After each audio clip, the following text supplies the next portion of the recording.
Hello, everyone. This is Lauren Steiner, and welcome to tonight's edition of The Robust Opposition. I've got a really good show for you tonight. With me is Brent Welder, and Brent is an attorney in Kansas City, and he's also a Bernie Sanders representative to the Rules Committee of the DNC that just met. How you doing, Brent? Hey, good, Lauren. Thank you so much for having me on. Oh, yeah. Well, it's my pleasure. I happened to be on Twitter the other day after you tweeted what happened, how you had offered an amendment to say that that the DNC should not accept corporate PAC money and that corporate lobbyists should not serve on the DNC. And that amendment was shot down. And I don't want to tell your story, so I'm just going to ask you, let's start at the beginning. First of all, how did you come to be appointed to this Rules Committee? Tell the folks what the Rules Committee does, and then we'll talk about how it came to be that you made your amendment and what then happened next.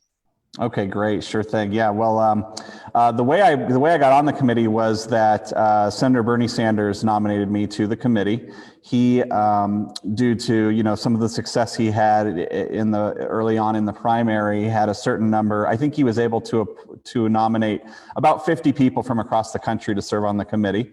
And he chose me as, I think, the sole representative on any of the committees from Kansas, which is the state that I'm from.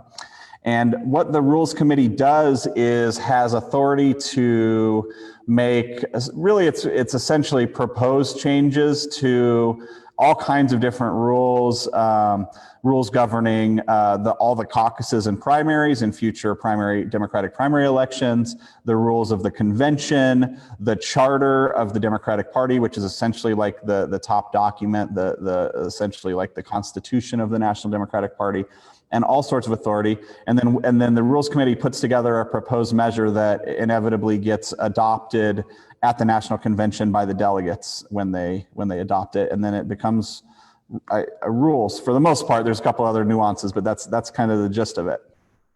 Okay, so hold on a second, I'm gonna get back to my screen here. No problem. Oh my goodness, I've lost my screen. Well, while you're looking for it, I can tell you 4 years ago, Bernie Sanders had nominated me to the DNC Platform Committee, which is a different committee, which I think, a lot of people I think are familiar with the Democratic Party platform, which is basically outlines the ideals of the party and what we stand for as a party. And then the amendment that I had created was an amendment to say that the Democratic Party stands for getting money out of politics, getting corporate PAC money out of politics, getting dark money out of politics, essentially getting money out of politics entirely. It was pretty much a campaign finance reform type of amendment. And I was shocked at the time that the establishment folks on the committee that outnumbered us, Bernie folks, they put up a corporate lobbyist as the first person to speak against my amendment. And I couldn't believe that, of all people, that's what they did. And I assumed it was maybe kind of an accident or an oversight or something like that. Well, this time when I was on the Rules Committee and I put forward an amendment to say the DNC cannot accept corporate PAC money and that corporate lobbyists can't serve on it, guess who they had speak against me the very first time? A corporate lobbyist. And I can't hear you, but the only way that I knew that he was a corporate lobbyist is because that's actually what he said during his remarks. I absolutely couldn't believe it. And then, after that, the establishment folks used a bunch of underhanded tactics to rig the process so that they didn't even have to take an up and down vote on my amendment. I think because they knew it was so insanely popular among the American people, Democrats across the country, they didn't want to be on the record actually shooting it down. And also, I learned that there were a ton of corporate lobbyists, corporate advocate, kind of corporate hacks on the very committee that were voting as well. Well, yeah, I was a delegate, a Bernie delegate back in 2016, and I watched the proceedings of the Platform Committee. And I actually snuck into the Rules Committee because we got there early and it was Sunday, and Barney Frank had it in a room that was too small to have any visitors. He did that intentionally. Yeah. And the funny thing was they had a TV screen outside in the hall but they weren't transmitting the proceedings to that TV screen. So the way we were able to watch it was somebody was live streaming, a Bernie person was live streaming, and we were watching it on our phones. And every time the doors opened, we shouted in unison, "Let us in, let us in." And then I finally got in because they had taken a recess. You might remember that Bernie had those rules, which we're going to talk about in a little bit, to try to reform the superdelegate system, eliminate the superdelegate system. And every amendment that a Bernie delegate put forward, the Hillary delegates shot down. They either said they didn't have a chance to read it, this is not the forum for that. They had the same 2 or 3 excuses. And finally, it became clear that the Bernie delegates weren't going to get anywhere. So they called a recess. They brought them into a room. I kind of snuck in, reporter-like, because I wanted to find out what was going to happen. And Ben Jealous and Mark Launabaugh were talking to the delegates or the committee members about the Unity Reform Commission. And it was clear that they had already worked this out with the Hillary campaign in advance, as if they expected what happened to happen. And there were people in that room that really made a case for let's not accept this because, the Unity Reform Commission is going to be stacked with more Hillary people than Bernie people. The reforms aren't binding. They have to be voted on by the DNC. Are these superdelegates going to vote themselves out of existence? So it was very disconcerting because the Sanders campaign really sold it to the people to the point where they all voted for it. And then I was actually pleasantly surprised to find out that those limited reforms did get passed. But we're going to talk about that part of the Rules Committee meeting 2020 in a minute. First, let's get back to what happened to your amendment. Did anyone else know you were going to bring it up? Was it a surprise to everybody, including the Bernie delegates, or what? No, so I had proposed them by the deadline. There was a deadline, I don't know, it was maybe 24 or 48 hours before, or actually it was, I guess 2 or 3 days before the meeting, we had to put in all of our proposed amendments. And I put in a few different ones. And one of the reasons, money in politics has been a huge issue for me all along throughout my life, throughout my career. In fact, I ran for Congress in 2018 in Kansas, and I was the person that came up with the no corporate PAC money pledge, and was the first candidate in the country to take it. And before it caught on like wildfire, amazingly, among all, thousands of candidates at all levels of government, presidential candidates, members of Congress, all that kind of stuff. And so, and then I was actually really happy when the DNC passed a resolution put forward by Christine Pelosi in 2017 saying that they essentially are not going to take corporate PAC money. It was a little bit weak because it said they're not going to take corporate PAC money from any corporate PAC that goes against the interests of the platform, which I thought created a kind of a weird amount of wiggle room. But I thought that now on this Rules Committee was a great opportunity for me to pass something into the charter that would make that permanent and that would strengthen it a little bit.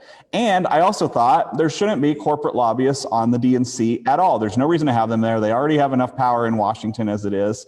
It looks really bad. It's bad for the process of making our rules, making our decisions, making our platform, that kind of thing.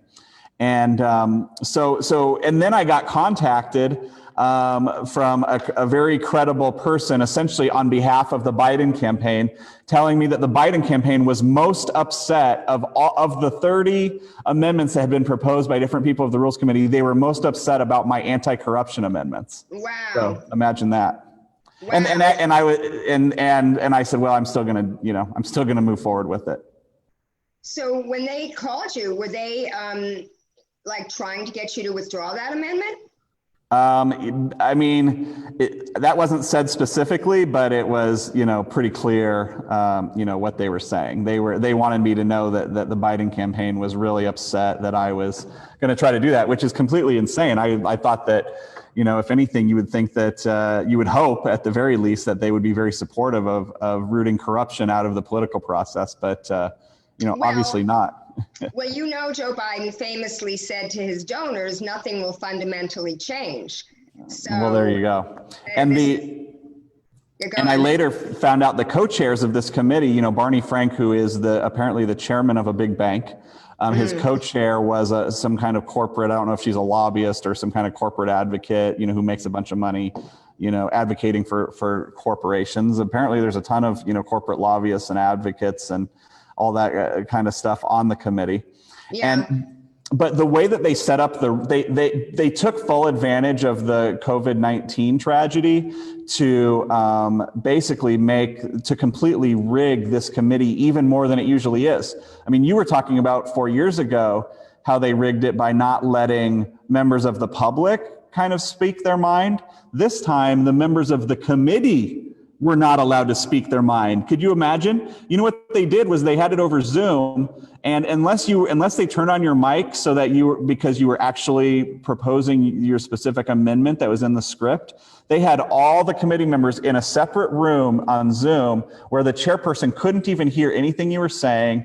It wasn't going out over the live stream on YouTube that the party was doing, completely shut off, to where even the committee people you couldn't bring a motion, you couldn't second a motion, anything. And they completely used that against us, because after I proposed my amendment, they put up a corporate lobbyist to speak against it. And then all of a sudden, out of the blue, which clearly, you know, I later realized was orchestrated from the beginning, he said, well, you know, I bring a motion to table the amendment, which was a way they were going to kill it without actually having to go on the record and see who voted against it. And then all of a sudden there was this random other committee member who all of a sudden was allowed to speak because the establishment, you know, had their mic turned on, and they seconded the motion. Next thing you know, we're going into this vote, even though we were already in the middle of the vote on my amendment. But there had been technical errors not allowing us to vote on my amendment. Okay. Well, so then they accidentally left my mic on because they hadn't shoved me back into that room yet because I had just proposed my amendment. So I was able to actually protest that, and it went out live to the National Press Corps, everybody who was watching on the live stream. And so then Barney Frank actually had to address it. You said, what does tabling it mean, or something like that? Yeah, I said table until when? I mean, the meeting was only going to go for another 15 minutes, right? I said table until when? And he said, well, you know, it'll go until somebody brings a successful motion to bring it off the table. Otherwise, it'll die with this committee, meaning, you know, in 15 minutes. And there was no way to bring a motion anyway, like I told you, because they had us shoved in a different room. So then I said, well, that doesn't make any sense at all. I said, I think there should be an up or down vote. And then guess what? All of a sudden, bam, my microphone goes dead, and they shove me back in the other room. Yeah, but, oh boy. But there was 180 committee members in that room, 50 Bernie, and then the rest essentially Biden and DNC people. And you know, I was heartened to see that a good probably majority of the Bernie nominees were in there protesting loudly, at least so the other committee people, the Biden people, the DNC people, could hear them, even though the chair people supposedly could not hear them. And they were they were making motions to, you know, figure out what was going on. They were making motions to take it back off the table, but no, it just fell on deaf ears. And they just kept talking and protesting until Biden committee members started disparaging them. Right. Well, what happened in Holly Otterbine's article from Politico? She wrote that people were talking about changing their profile pictures or something. Yeah. So they started changing the profile picture to have text that said motion to untable, you know, amendment proposal 7. Because there was no way for they couldn't hear us. We thought, well, maybe they could see us. I was even holding up a sign that said, I second the motion, to the extent that they were going to try to claim that it wasn't seconded. It was unbelievable. And did they have the chat disabled as well? Absolutely. Or, they have the Q&A on a Zoom meeting. They have Q&A, and they also have chat. Yeah, I don't know. I'm not sure about that, but I do know that they were that the chair people were absolutely unable to hear us, or at the very least, they were pretending to be unable to hear us. So when did it come about that? What did they call you? Well, all the Bernie people, they kept protesting and protesting. I mean, this went on for minutes on end. And then some of the Biden people started saying, oh, you're being children, and you guys are going to lose anyway. And I mean, there was a million insults thrown. It was unbelievable, especially because their little orchestrated, Zoom rules meeting had been serving their purposes really well. They were letting a Bernie person put up an amendment. They were taking a vote. They were defeating it soundly, and they were moving on. And if they hadn't tried to be, extra corrupt, extra clever, extra rigging the process by trying to do this stuff where they wouldn't have to be on the record because they were so afraid of how it would look if their corruption was exposed by my amendment, if they hadn't done that, then we probably wouldn't be talking now. There wouldn't have been public attention to it. Most people never would have found out. But the ironic thing is that my anti-corruption amendment is the thing that got the DNC to accidentally expose and shine a light on their own corruption to the National Press Corps. Yeah. Well, you know what? It doesn't even matter whether you're in a virtual room or you're live, because I remember the Nevada State Convention when they were trying to make a motion from the floor and they turned off the mics. So they have a way of doing it. The establishment has a way of doing it, whether you're meeting in person or meeting virtually. But this is, it's just so par for the course. And clearly, what I'm smiling because 4 years ago, we talked about this on the phone the other night. I organized the TPP protest that you saw on the floor of the convention because I found out at the platform committee that you were on that Bernie Sanders decided, even though he had called for 25 minority reports, that he wasn't going to bring up any of them on the floor of the convention because reportedly he wanted to save his powder for a floor fight on the rules. And that didn't happen either. So we picked the TPP, the Hightower Amendment, which basically was so simple. I mean, it said that Obama should not be pushing the TPP during the lame duck session because we knew that the TPP was very unpopular. I mean, I've been fighting it since 2012 and had protested Obama every time he came to LA on that issue. But, it's reputed to be one of the reasons Hillary lost because the Midwest, she, even though she tried to disassociate herself from it, she touted it 45 times as Secretary of State, and she never did really renounce it. And so we were going to try to find a friendly state chair to introduce it from their podium. We couldn't do that, but we also had this unity pledge that we had the night before the convention started on Sunday night. We had a cocktail party with the Hillary delegates, and we tried to get as many of them to sign this unity pledge as possible because, it was about the issue. It wasn't about the candidate at this point. And it was so funny because on Monday, when we started protesting and booing, we decided that when the first person who from the platform committee came to the podium, and the first time they mentioned the word platform, we did a mic check, and it was Jeff Engel from the Washington delegation, and he said, mic check, and then we said, no TPP, no TPP, and we were doing that for like 6 minutes over Elijah Cummings' speech. And then, it just was really raucous, and the Hillary delegates at that point, they weren't going to sign any unity pledge with us, because they were just so appalled that we had interrupted their coronation ceremony there. And they were, covering our signs with their signs. And it was horrible. I mean, we got that kind of in-person treatment that you got on the Zoom meeting. And, it's unfortunate because similarly, 4 years ago, Bernie sent us a text, which basically said, as a courtesy to me, I would appreciate it if you would not protest, and we ignored him because it wasn't about Bernie. It's never been about Bernie. I mean, he even knows his whole slogan is not me, us. It's about the issues. And we were going to use that opportunity to protest no more war, ban fracking now, no TPP, the whole 9 yards. So, okay. So and I was there doing the same thing along with you guys. And, one thing I remember too is that the establishment folks, the organizers of the convention, they had all these long planned out tactics that they used against the Bernie delegates, even at the convention. Like they shut off, they didn't have microphones in the areas where they knew there would be lots of Bernie delegates. They even shut the lights off in the convention on areas where there were Bernie delegates. And not only did they do that, which is bad enough and disrespectful enough, but then they were bragging about it in the press, which made me think that it was not only corrupt, but also stupid. Why do they do these things? It's so stupid. They're going to rig the process, but then they're also going to have, a corporate lobbyist speak against it. Well, that's both rigged and stupid. They're going to rig the convention against, progressives so that they can't have a voice at the convention. Well, that's bad enough as it is. That's kind of rigging it. But then they're stupid enough to brag about it in the press. It's just unbelievable, the measures that they take. Yeah.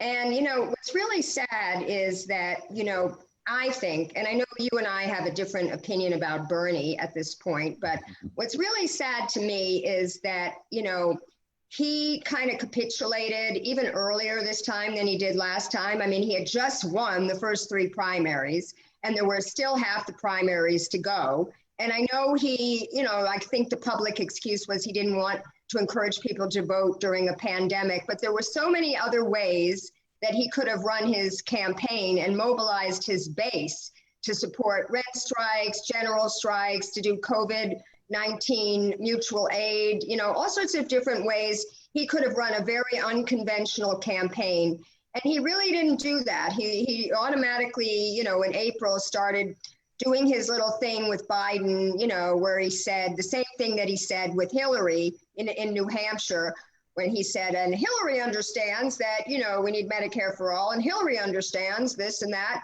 And when I saw him sitting there with Biden, April 16th or whatever the day was, he was doing the same thing. And Joe understands. And I'm like, no, he doesn't understand that because he's paid not to understand that. And it's like now we see it in every single area, whether it's climate change. My last show was with climate reporter Steve Horn, who talked about how we actually had people from the fossil fuel industry helping him write his climate plan. And the DNC climate platform plank is terrible. And also he won't legalize marijuana, and he won't, go against qualified immunity, and he won't, go for Medicare for all. And now we have a situation where the Bernie delegates, a lot of people I know are leading this effort.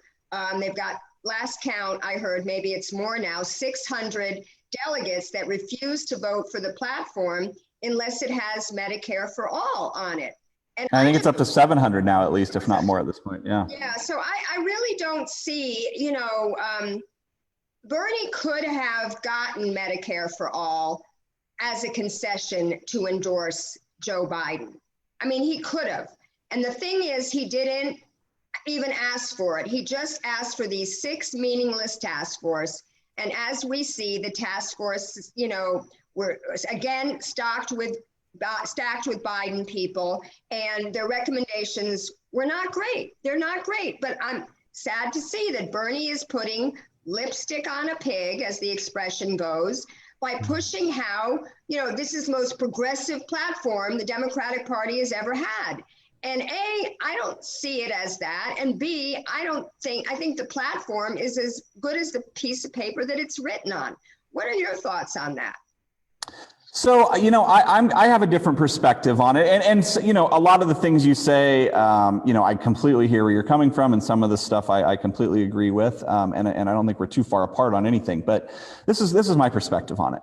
First of all, Bernie Sanders, at least during my lifetime, I've never seen a progressive leader anywhere near as effective as he has been. I mean, just the fact that people even know what Medicare for all is, I think, mostly because he had the courage in 2016 to take on the entire establishment, right? I mean, if you ever wanted to see a coronation, that's what the Democratic Party was trying to do for Hillary Clinton from the very beginning. And he had the guts to not only run, but the vision and the courage to run on a really, really great progressive platform. That was unlike anything I've ever seen. I mean, and certainly I think he stands alone in the Senate by far with how progressive he is and how visionary he is. And Yeah, he has an inside-outside strategy. I understand that. I think he has used it extremely well. And he even in that time between, let's say 2015 or 2014, before anybody had ever even heard of Bernie Sanders, excuse me, up until 2018, when I ran for Congress, it went from a time where nobody even, hardly any mainstream press, mainstream voters, mainstream America, just kind of the average American, none of them even knew what the progressive proposals were, to a point in 2018 where I was able to run in the state of Kansas on a bold progressive platform that talked about Medicare for all, $15 minimum wage, free public college, one thing after another. And I almost actually won the election. I ended up losing by just a couple of percent. But in Kansas, being able to run on a progressive platform, none of that would have been possible without Bernie Sanders and his leadership. And I do think that, and I agree with you that he kind of used two separate strategies after the primary in 2016 and 2020. And this is one place where I think we really will agree. In 2016, he let the process play out for a long time. Was willing to take a lot of criticism that I thought a lot of it was unjustified, saying that, he took way too long to, kind of endorse Hillary and to fold in and all this kind of stuff. But he let the whole process play out. And the end result was that he actually got a lot more. He was able, I think, to make a lot more change after the fact, even though he lost in the platform, in the rules, at the convention, and in the public mindset and in the PR game. And then you look at 2020, after he had for 4 years taken terrible, awful criticisms and attacks from members of the establishment against him, completely undeserved, lying about, his support for Hillary and all that kind of stuff. Well, this time he decided to endorse, Biden a lot earlier. And with, I think, the goal or the idea or the strategy of, okay, well, maybe if I play a little nicer earlier on now, then we'll get even more than when we were fighting them the whole time. But what did we find out? I think we found out that he had a lot more political power when he fought them more and let the whole process play out than he did 4 years later when he tended to fold in a little bit earlier. All of that said, I am a huge believer in Bernie Sanders and his leadership. Has he done everything perfect? No, of course he has, and he's a human being, right? But, I think a lot of progressives are taking for granted where our movement would be right now without him, and that he did it the hard way, right? I mean, he all his life has stood strongly for what he believed in, did the retail politics, did it the hard way, came up, just going to every little meeting and doing the debate of ideas, throughout Vermont and working his way up and up and up. And so, and another thing is he's always expressed his opinions, but, I don't see him as doing very much to try to suppress the voices of his own followers or the movement. I think he says, well, this is what I'm going to do, and this is why, and I've come to some great agreements. These super delegate agreements that he has come to, I think, are amazing, stunning. Okay, all right. Why don't we talk about that, because that's the other thing that happened in the Rules Committee. I mean, Sanders and Biden wanted to make it look like there was unity on that. But what came out in Holly's article was that there were some Bernie supporters who wanted to go even further, and they made their displeasure known. So can you give us the inside story of that? Well, I mean, so the Bernie kind of campaign folks and the Biden campaign folks came to a unity agreement on a resolution that basically, continues the momentum of keeping superdelegates out of the process, at least on the first ballot at the convention, which is a huge, huge deal. It's not perfect. It's not great. Superdelegates should not exist. But, certainly if they wanted to, they could have just told the Bernie and progressive movement to go to hell, and they're going to do whatever they wanted. As part of that agreement, my understanding is that, the Bernie campaign people had to agree to ask the members of the committee to withdraw a number of their proposed amendments. And I believe they did that. But, you know, I was urging people throughout to, if they really believed in something and if they thought it was important, to you know, put it forth anyway. And that's exactly what I did. And I'm still glad that I did that. And, you know, like even Jeff Weaver, who's Bernie's, you know, top strategist, he voted for my amendment, for my anti-corruption amendment. Well, I find that interesting because he started a PAC in which it's, you know, going to accept unlimited amounts of the corporate and billionaire money. So, you know, his vote is not very, you know, convincing to me. But one thing I do want to share with the viewers, because I had an opportunity to speak to someone who's had several conversations with Levy Sanders, Bernie's son. And this friend of mine did not tell me that this is off the record. And he knows that he's talking to a journalist. So I'm happy to share this, what he told me, because it kind of explains things a little bit. And, you know, we just understand that this is secondhand information, so take it as you will. But he said that, you know, what Levy got from his dad is that he's very afraid of Trump. And we can see, you know, the way Bernie talks about Trump, that, you know, he really thought that he was the worst president in modern American history.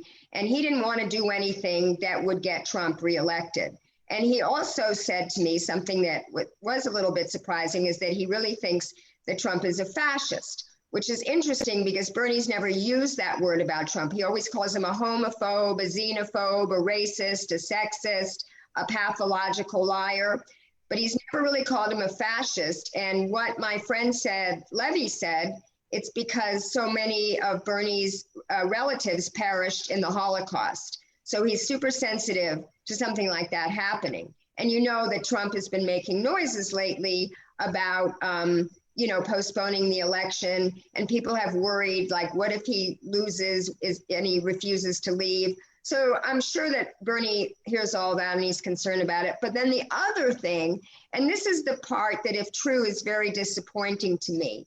He wanted his legacy, this is Bernie now, to be a good Democrat.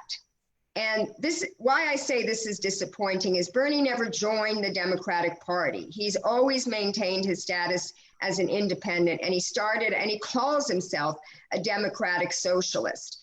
He doesn't even really call himself a social democrat, which is more like what he is, you know, or an FDR style Democrat, which I think would have been more palatable to older people who are afraid of the socialist label, although younger people are not afraid of the socialist label.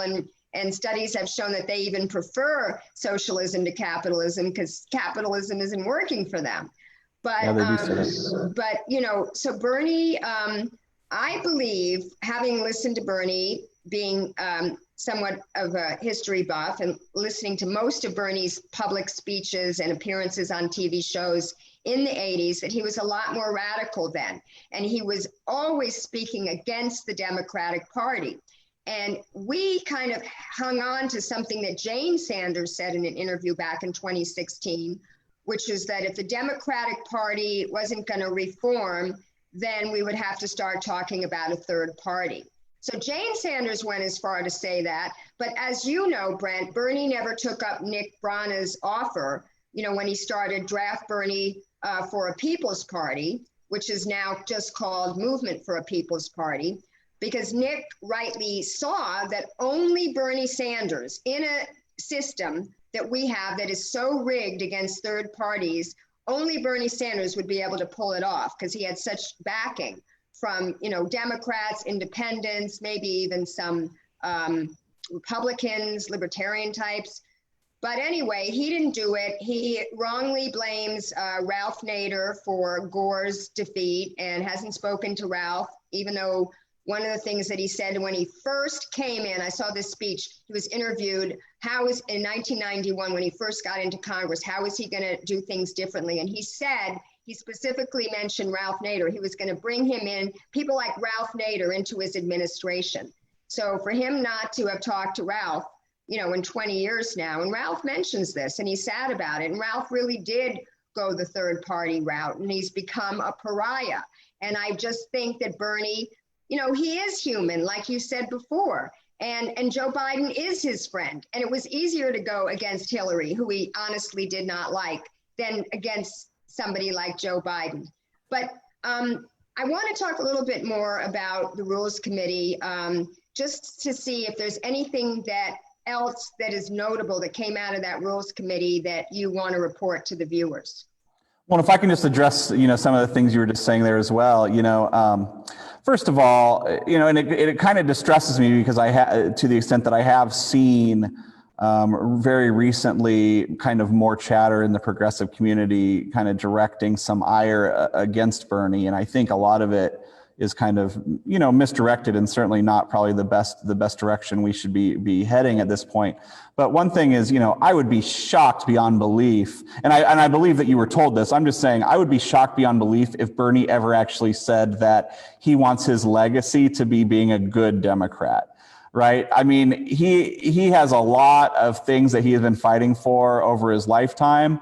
And I'm sure he ran for the Democratic nomination twice, but it seems to me that the things that are absolutely most important to him have a lot more to do with, economic and social justice issues than they do, some kind of, party affiliation. I think he's clearly somebody who, I think puts his country a heck of a lot higher than his party on in his priorities. And so, like I said before, has he made perfect decisions? No, he hasn't. He's human like everybody.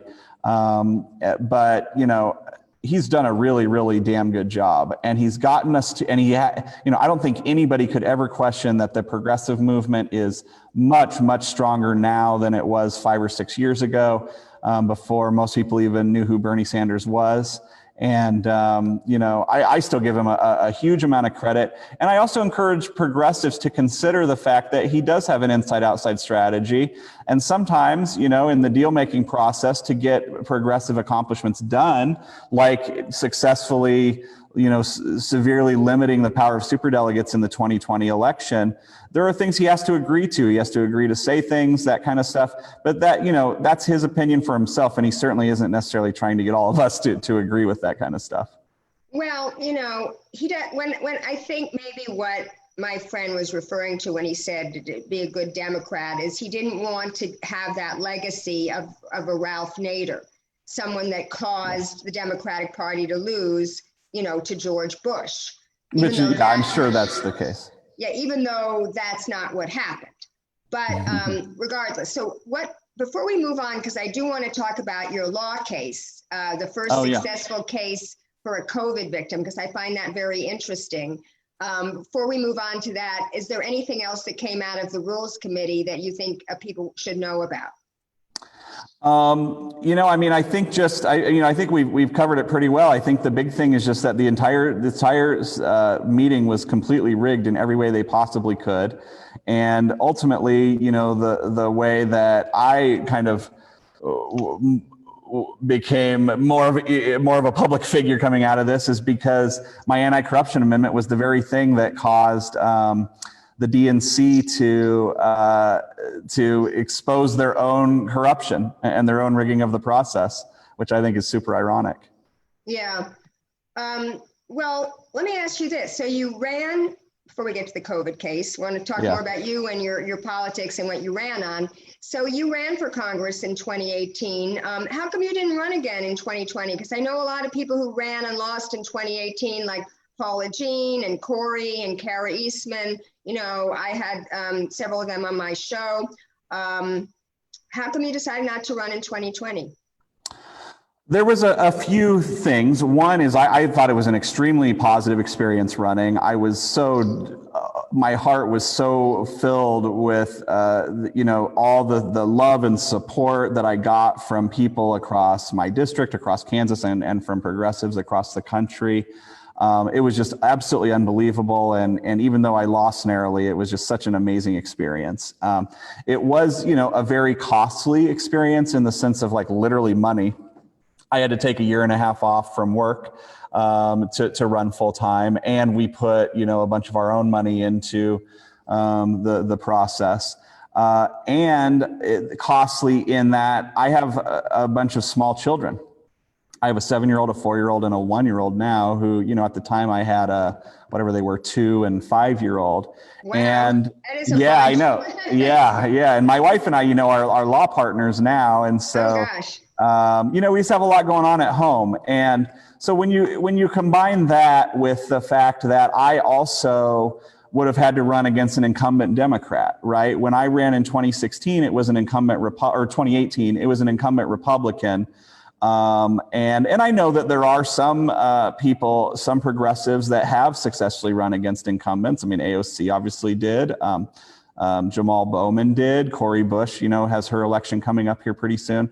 But just the combination of, well, for one, I kind of had to catch up. I had to start working, getting a paycheck and kind of catch up financially. I wanted some more time with my kids, and that it would have been even more of a hurdle running against an incumbent Democrat in my district. All of those things together made me decide that, this particular year was not going to be the best year for me personally. Now, that said, I really, really, have tried to stay involved in the political process and keep the progressive movement going strong as much as I possibly could. My wife is progressive and is an amazing, Christy. She's an amazing activist and supportive, political spouse as well. And maybe would be a better candidate one day than me. In fact, the Democratic Party is already knocking down our door trying to get to her and see if she would run. She was recruited this cycle to try to run for a great office in Kansas. But it just isn't the right time for us. We actually just started our own law firm, both full-time, 7 months ago also. Okay. And so, just those were all different factors, but I wouldn't be surprised if either me or my wife make another go of it, sometime down the line. Well, it would be a great asset to your district if either of you did. So now talk about this case, this COVID case, because it looks like you're losing your light there in your office. I don't know if you have a light you can shine on your face or anything, but. Well, yes, maybe I do. Let me see here. That's a little better. You almost had it. Let me see here. Sorry about that. Let me see what I can do. Try to set something up here. All right, well, in the meanwhile, I'm going to go to myself and use this opportunity to say, if you're watching me for the first time, I've been doing this show, The Robust Opposition, for 3.5 years. I try to do at least 1 or 2 shows a week, although I am on vacation right now in beautiful Martha's Vineyard. You can see a picture of a Martha's Vineyard sunset behind me. It's a virtual background. I shot the picture myself. Last week, I interviewed Steve Horn about the climate platform and Biden's and the DNC's climate platform. And before that, I interviewed Savannah Kinzer, who was fired from Whole Foods for wearing a Black Lives Matter mask and also encouraging her fellow workers to do the same. And now she's suing Whole Foods. And I've got a lot of good shows lined up in the works. I'm not going to say anything specifically because they haven't come through yet, but do follow me here on Facebook. And also I upload all my shows to my YouTube channel, which is Lauren from LA. And my Twitter handle is Lauren_Steiner. So now that we have you back, we're going to go to, let's see. Here we go. You got a little bit more light on your face. Tell us about this COVID case that you won. Right. Well, so my wife and I, like I said, we started doing our own firm full time 7 months ago. We had been working for other firms and that kind of stuff before, and we do catastrophic injury, wrongful death. We're licensed in Missouri and a couple other states, but we can take cases in any state in the country generally through pro hoc vice laws, that kind of thing. We're at welderfirm.com in case anybody wants to kind of check out and see what we do, or 844 Welder Firm is our number. But we have a pretty high profile case that has been reported on locally, regionally, and nationally in all kinds of outlets, Washington Post, USA Today, you name it, CNN. And we are representing the family of, for one, of a nurse in Kansas City who contracted coronavirus at work. And we brought one of the first death claims in the country for coronavirus. I can't really talk too much about it publicly right now for a couple reasons, one of which is because there's actually a big national news outlet that is working on a really substantive story on it and kind of have asked me to, not say too much publicly about it. You're not going to give the robust opposition the big scoop? But we've had a lot of success with it. We have had some unprecedented success, let me put it that way. We also are representing the family of a meatpacking worker in Iowa who unfortunately contracted coronavirus at work and passed away. And this is just one of the saddest, most depressing stories. I mean, these meatpacking workers are treated inhumanely and have been for decades. They are just treated so terribly. They're basically, they're treated like glorified prisoners. And in this particular case, the meatpacking plant, they knew that the pandemic was raging on. Other plants of theirs around the country had outbreaks with deaths and hundreds of victims of COVID-19, and they were taking no reasonable steps whatsoever in their plan. Well, you remember that Trump needed to declare them an essential industry because the nation's meat supply was threatened. God forbid people should go meatless for a few months. But, right. The meatpacking industry, I mean, you remember, probably read this book or heard of this book, The Jungle by Upton Sinclair. And it was about the meatpacking industry. It was in the progressive era of the early 1900s, how they used to, they would have their fingers chopped off in the machines that they were using. And that's why we had so many labor reforms as a result of that. But go on. This is just such a tragic situation here. They were not only refusing to take even the most minor steps, even just providing regular masks, let alone N95 to these workers. They weren't doing any social distancing, but they were actually having gatherings where they were having these workers shoulder to shoulder in huge rooms, even while the pandemic raged on. What were some of the other things that happened? They were even encouraging people to come to work sick, if you can imagine that. By basically what they were saying was, if right in the middle of this pandemic, they were saying, well, if you don't miss any days this month, we're going to give you a $600 bonus at the end of the month, which for these workers is an enormous amount of money because they're so poorly paid. And so essentially, they were giving financial incentives to the workers to not stay home when they were feeling sick in the middle of a pandemic.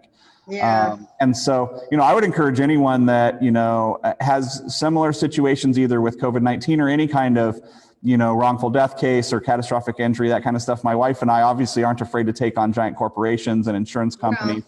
I think you should take on the prison industrial complex, because back in, when we first started isolating back in March, I would only go out to the grocery stores or to cover a protest. And one of the first protests I covered was a car protest to release the prisoners and the detainees from the jails.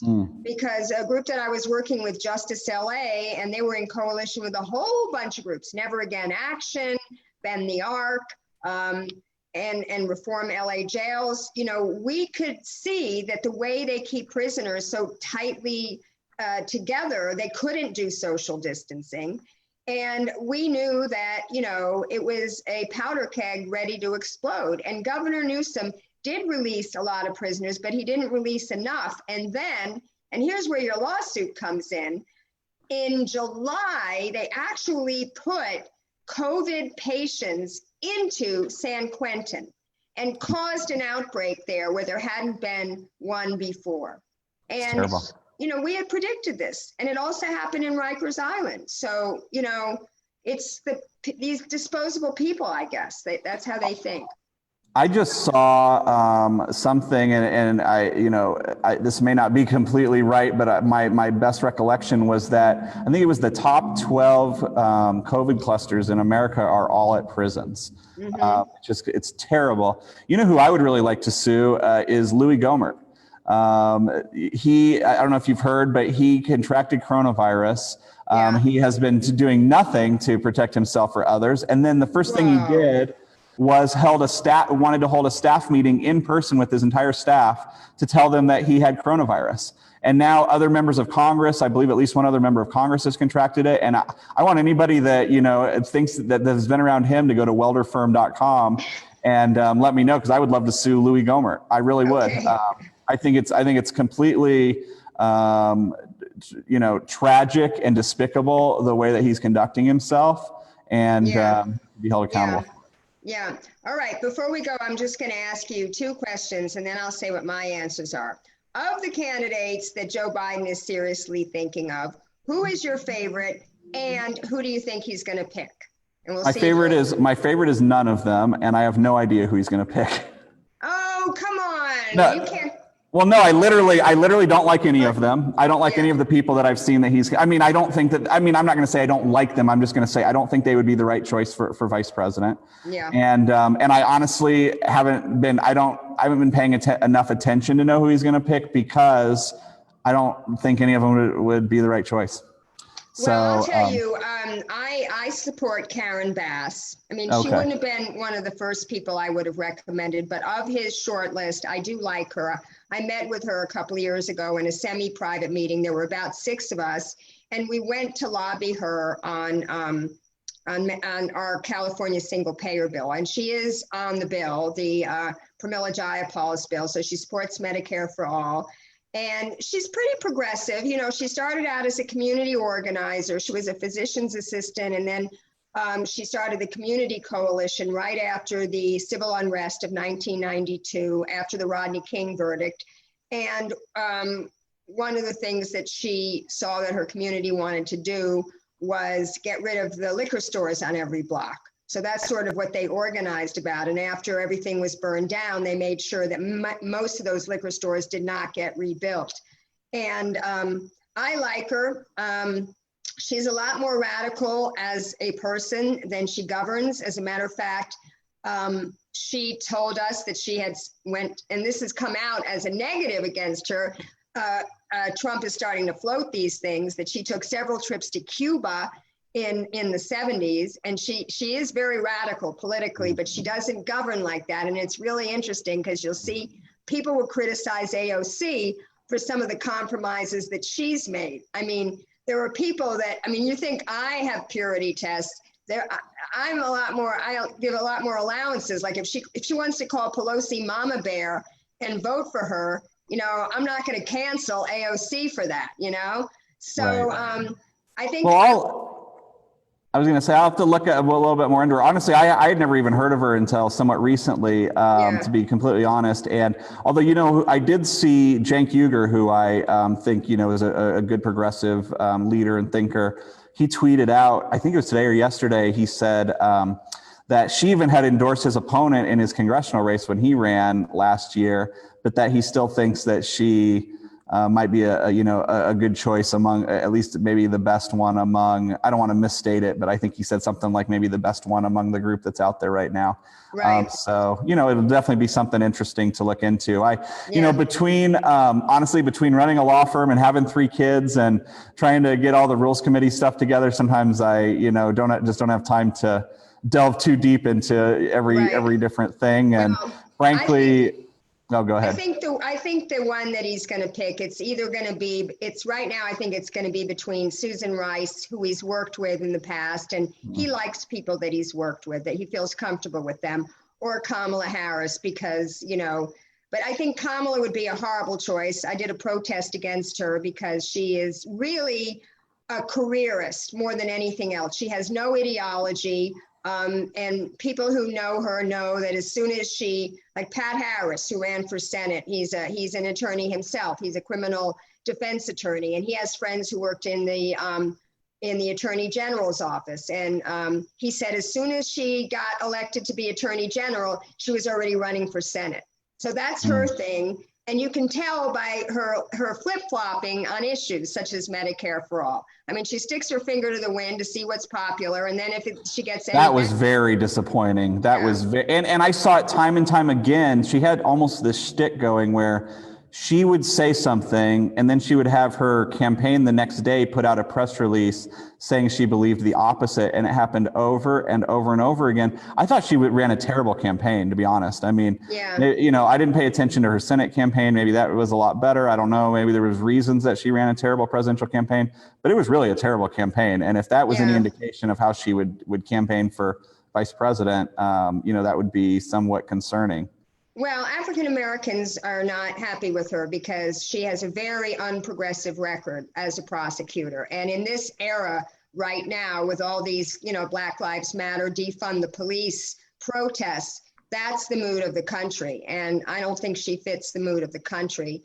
Whereas Karen Bass has a long history of fighting, police brutality. But we have to leave it there because we run out of time. And I really want to thank you for being on. I want to thank you for the work fighting, as all the Bernie delegates and committee members always do, fighting the good fight based on the issues. Maybe someday we'll see money out of politics. I don't know if it's going to happen in my lifetime, maybe in your lifetime, Brent, but thank you. Well, thank you.